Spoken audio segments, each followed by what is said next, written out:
Hey folks, this is an Unlikely Hero back with some more Stranded Deep tips.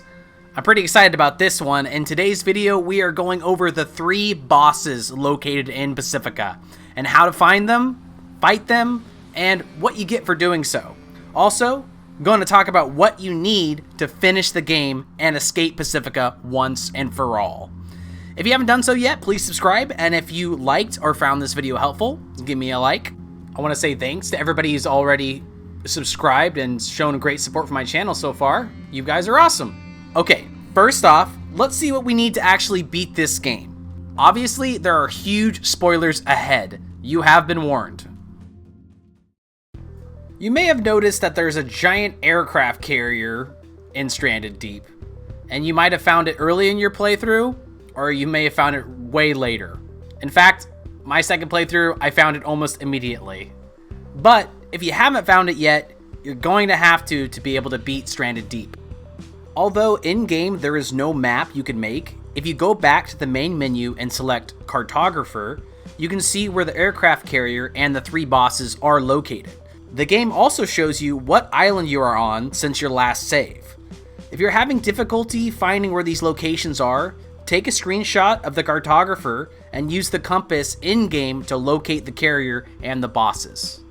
Upon further inspection of the aircraft carrier, you'll discover that you can actually go inside. Once inside, you will find an airplane. But not so fast. There's some work to do before you get this baby airborne. First up, you're going to need to fuel the plane. It takes 2 full jerry cans to do so. Next, you're going to need water and food for the journey. You're going to need 2 water bottles full of water, or 8 servings according to the wiki. For food, you're going to need 10 pieces of meat. The game doesn't seem to differentiate between sizes of foods. Also, the wiki says 8 pieces of food, but as you can see here, it's 10. Now, this is an old plane and seems to be in a state of disrepair, and it's going to need 3 pieces of equipment replaced before it takes flight. Each of the 3 bosses in Stranded Deep has apparently gobbled up this equipment. You're going to need to kill all of them to retrieve it. Before you head off to fight these monsters, you're going to need to be well prepared. The bosses have a large amount of health and will tank a lot of damage before going down. So make sure whatever weapon of choice you use has a lot of ammo to spare. To give you an advantage in these fights, you're going to want to have 2 skills to be as high as possible. First, your hunting skill, which allows you to inflict more damage. You level this up by killing stuff. Second, your physical skill, which increases your max health. You increase this by running, swimming, and building things. Exercising. Here are a couple other things to keep in mind before we get to the bosses. First, make sure your raft is a decent size and made not entirely of wood bundle and wood raft floors. The monsters can flip a smaller raft and capsize a weak one. Also, make sure to bring some bandages. If the bosses apply the bleeding effect, you won't start healing without them. Well, alright, let's meet the bosses of Stranded Deep and kill them.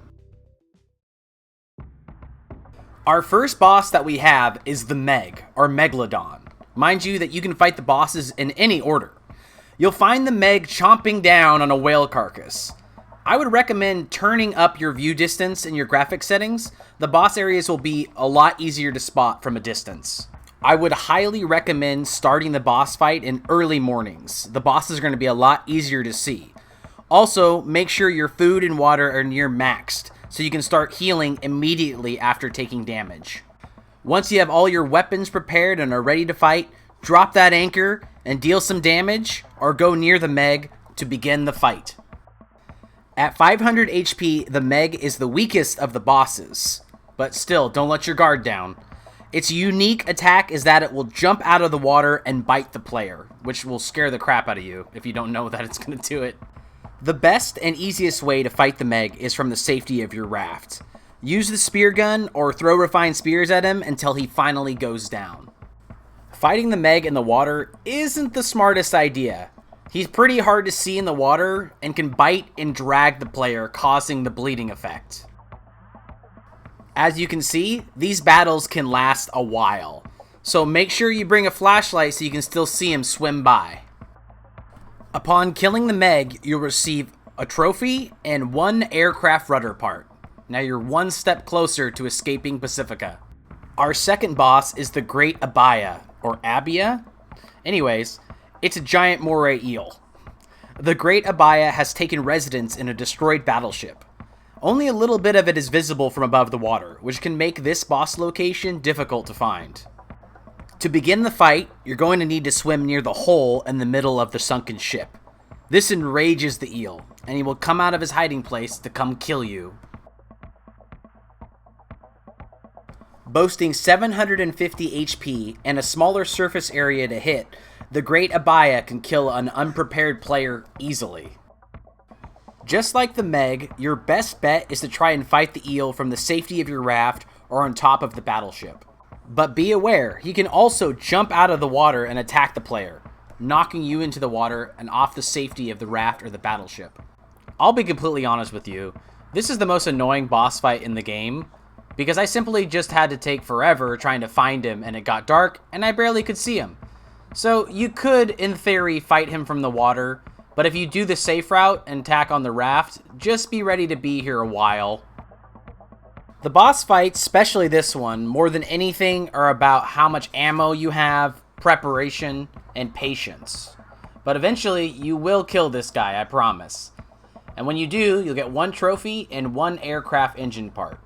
Usually after you kill a creature in Stranded Deep, you could retrieve your spear gun arrows and your refined spears from the carcass of the creature. Unfortunately, after you kill the bosses and get the trophy and airplane part, they'll sink to the bottom of the ocean. Bye-bye ammo. Our final boss is located beneath this yellow buoy. A giant squid with 1,000 hit points. We have Lusca The Great. The largest aggressive creature in the game, and certainly the deadliest, Lusca will not go down without a fight. To instigate combat, deal damage, and get ready. I used a ton of refined hunting spears against Lusca. They are a little bit more powerful than the spear gun arrows. As you can see, they do a lot of damage when you max out your hunting skill. Not only does Lusca have the highest amount of health of any boss, but the squid will also grab the player with its tentacles and pull you off your raft. In the water, it can deal a lot of damage to the player and inflict bleeding. This boss, more than any other, is best fought from the safety of your raft. If you do get pulled off your raft, get back on as soon as possible and keep dealing damage. If you have your skills up high and pack a lot of weapons, I'm talking like 30 or 40 hunting spears and at least 40 spear gun arrows, you'll find that the bosses in Stranded Deep aren't really that difficult. Upon killing Lusca the Great, you'll receive 1 trophy and an aircraft propeller part. And now, you're ready to go back to the aircraft carrier and finish the game. And there you have it, folks. All the bosses in Stranded Deep. Don't forget to like and hit that subscribe button if you haven't done so already. I really hope this video helped you guys out, and I hopefully enjoyed. Have a great rest of your day, and happy hunting.